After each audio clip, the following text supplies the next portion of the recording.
And it paid off well, no, para sa constituents natin. Uh, Maraming mga natigil na mga hindi kanais-nais na ginagawa ng mga kasama natin dito sa komunidad, tumigil naman sila. Nadadaan naman yan sa striktong pakiusapan. Yeah. Magaling akong makiusap sa mga tambay, sa mga lasinggero, kahit nga yung mga drug addicts natin, yung mga drug dependents natin. Ano yan? Tao pa rin yan. Dinadaan natin sa pakiusap. Tsaka maraming dasal. Okay. Pinagdadasal ko sila pala. Na sana makinig sila at gawin kung ano ang tama at nararapat sa para we all enjoy our lives, no, sa isang happy and productive, peaceful, God-fearing, law-abiding community. Yun lang yun. Siguro narinig na ninyo yung pagiging stricto ko. Opo. Kahit po madaling araw, rumoronda po si Mayor Andy.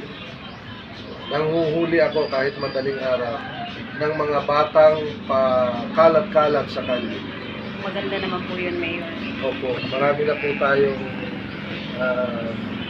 nasisita ng mga bata at naibabalik naman ng tama sa kanilang mga magulang. No?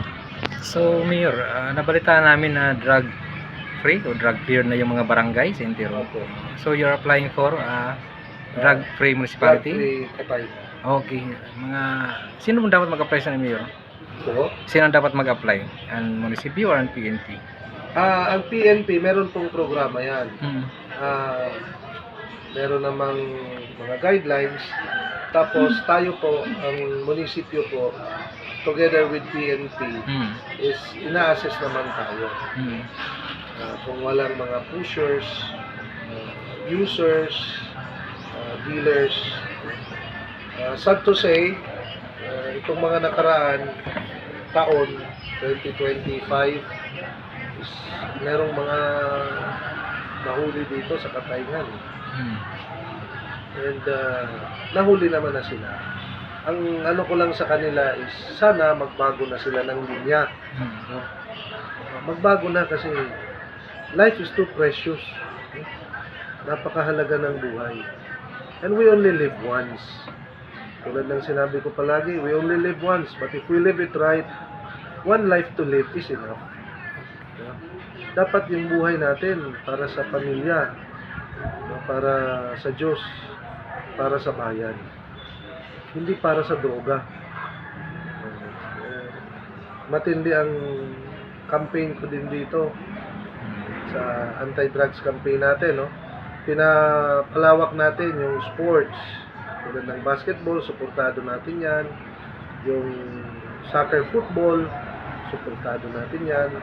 At maraming uri ng programa na pwede nating pagtibayin, no?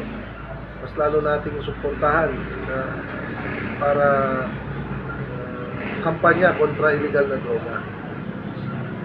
And I have been very vocal about my campaign sa illegal drugs.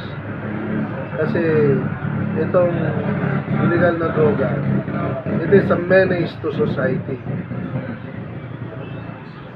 Walang maidudulot na mabuti yan sa komunidad natin. Pero Mayor, bago ka na upo, mayroong mga drug dependent pa na mga barangay? Wala na. Bago naupo Ikaw as Mayor? As Mayor, meron parang isa o dalawa, pero ngayon hindi na. Ano na yun, cleared na sila. Ang ano ko lang, mensahe ko lang sa lahat ng mga gumagamit ng illegal na droga, huwag po kayong matakot.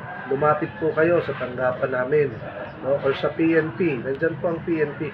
Hindi para husgahan namin kayo or kasuhan, kundi para alalayan kayo at tulungan upang kayo po ay mamuhay ng tama at tahimik, no? At para makabalik kayo ng maayos sa malayang lipunan. Makakagalaw kayo ng malaya.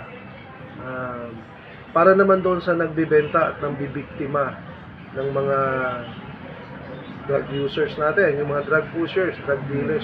Huwag po kayong pumunta ng Katayngan. Hindi po kayo welcome dito. Mamalasin po kayo dito. Gusto Ano po lang ang- namin ng tahimik na buhay. Ano po ang kayang gawin ni Mayor Maasahan kung sakaling may nakita kayong nalaman nyo na may pumunta rito, lumayo na isang pusher? Malakas akong magdasal sa Diyos. Pinagdadasal ko sila, huwag silang maliligaw dito. Kasi baka dito sila malasin, mahuhuli sila dito ng mga kapulisan. Magagaling ang mga pulis sa Katayngan, hindi sila pabaya. Kaya mahuhuli at mahuhuli kayo dito. Huwag kayong pupunta dito. Doon kayo sa ibang lugar o kaya tumigil na lang kayo. Yun lang.